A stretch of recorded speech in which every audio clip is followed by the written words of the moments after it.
Yes, there you are, Governor. It's good to see you. Thanks for taking time with us. I know you're getting ready to sit on a panel. Everybody must be coming up to you saying, what do we have to do to win Arizona? Because it is so important to Kamala Harris's path to the White House, isn't it? Yeah, absolutely. I mean, Arizona is going to decide who controls Congress, who controls the Senate, who controls the White House. So we are a crucial state. And for the folks here, and I know they know this, they need to take the energy and momentum that we have here at the convention and have that fuel them through the next 3 months of really hard work of knocking on doors, making phone calls, not leaving a single voter behind to make sure they all know what's at stake in this election, and that is our democracy and our fundamental freedoms. The presidential ticket needs to also continue to make that case to Arizonans.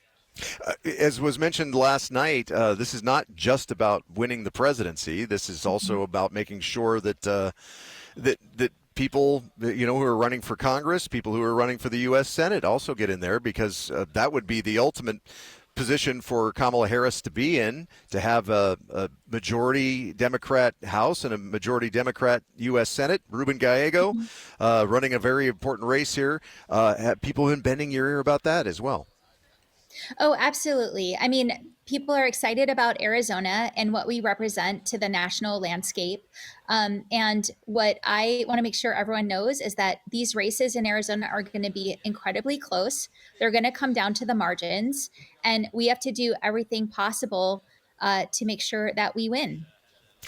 There are fewer. I mentioned this to Senator Mark Kelly when I talked to him a couple of days ago. There are fewer registered Democrats in Arizona than there was when you were elected governor, and when Senator Kelly was elected to the U.S. Senate. That makes your job a little tougher. You've got to reach out to the middle. Do you feel confident about with Kamala Harris being able to reach out to the middle? Look, everyone running for office up and down the ballot in Arizona, whether it's the vice president and her running mate, Ruben Gallego for Senate, or our legislative candidates, because as you probably know, I'm very focused on the opportunity we have to flip the legislature. They need to make the case to every voter they talk to about their ability to govern, their ability to work across the aisle and solve the challenges that Arizonans are facing. That's how I won my governor's race. And these races are going to be close. They're going to be in the margin. And we cannot take a single thing for granted. There is a coalition of Republicans who supported Biden in 2020. They supported me in 2022. And they're still there, and we have seen them come out for the vice president. We've seen them come out for Congressman Gallego, and that's how we're going to win this. Just making the case that we are the ones who are going to deliver for Arizonans, whether they're Republicans or Democrats or independents. We're talking with Arizona Governor Katie Hobbs here at the Democratic National Convention in Chicago. She's getting ready to sit on a panel of female governors from across the country. Do you feel like you're getting the support from the National Democratic Party as far as, are you in their ear saying we have to have Vice President Harris come here more often? We need to have Tim Walz now come here and visit. Are they listening for that, or are those decisions being made higher up the food chain, if you will? Well, look, every Democratic organization is all in on this presidential race. The Democratic Governors Association is critical. Obviously, they're excited that a governor is on the ticket as the vice presidential nominee. They were instrumental in my race, and an important partner in my race to win. The DNC is the same for all these races, but the fact is that this is going to be won on the ground with the folks that are organizing on the ground, that are knocking on doors and talking to voters. And their ground game in Arizona is incredibly strong. And it's going to continue to gain momentum as we get closer to the election. They're making decisions with the resources they have in terms of where they need to be and where they can move the needle. And I'll leave those decisions up to their campaign. Of course.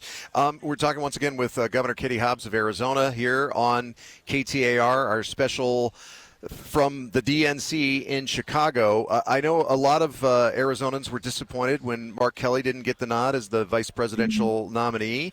But tell us about Tim Walz. He's a fellow Democratic governor. Do you know him well? And if so, what can you tell us about him? Yes. So, first of all, Mark Kelly would have been an incredible choice for vice president. And of course, as an Arizonan, I would have loved to see him selected.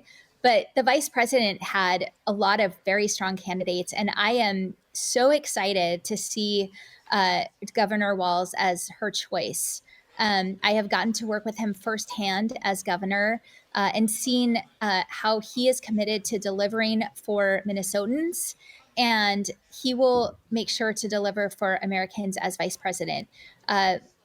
Governors get stuff done, and Tim Walz is certainly no exception to that. And I have been really excited to see the rest of America get to see him and really seemingly fall in love with him. He's such a likable, genuine person with an outstanding record. He's a veteran. He is a teacher, a high school coach. He served in Congress, and in that congressional seat was an overwhelmingly Republican district that he won. So he also knows how to work across the aisle to get support and to get things done. Do you feel a kinship with him? He comes from the teaching profession. You were a social worker. Mm-hmm.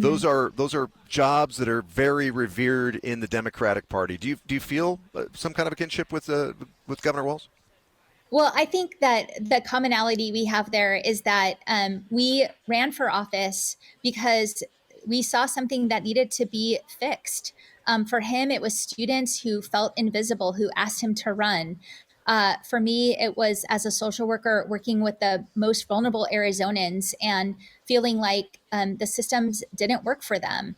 And so, yeah, definitely, it's about making sure that government's working for the people that it's supposed to, and that we're in a position to make sure that we're getting results for our constituents, whether that's affordable housing, clean drinking water, making sure that everyone has access to quality education and that they have lunch at school when they're getting that quality education.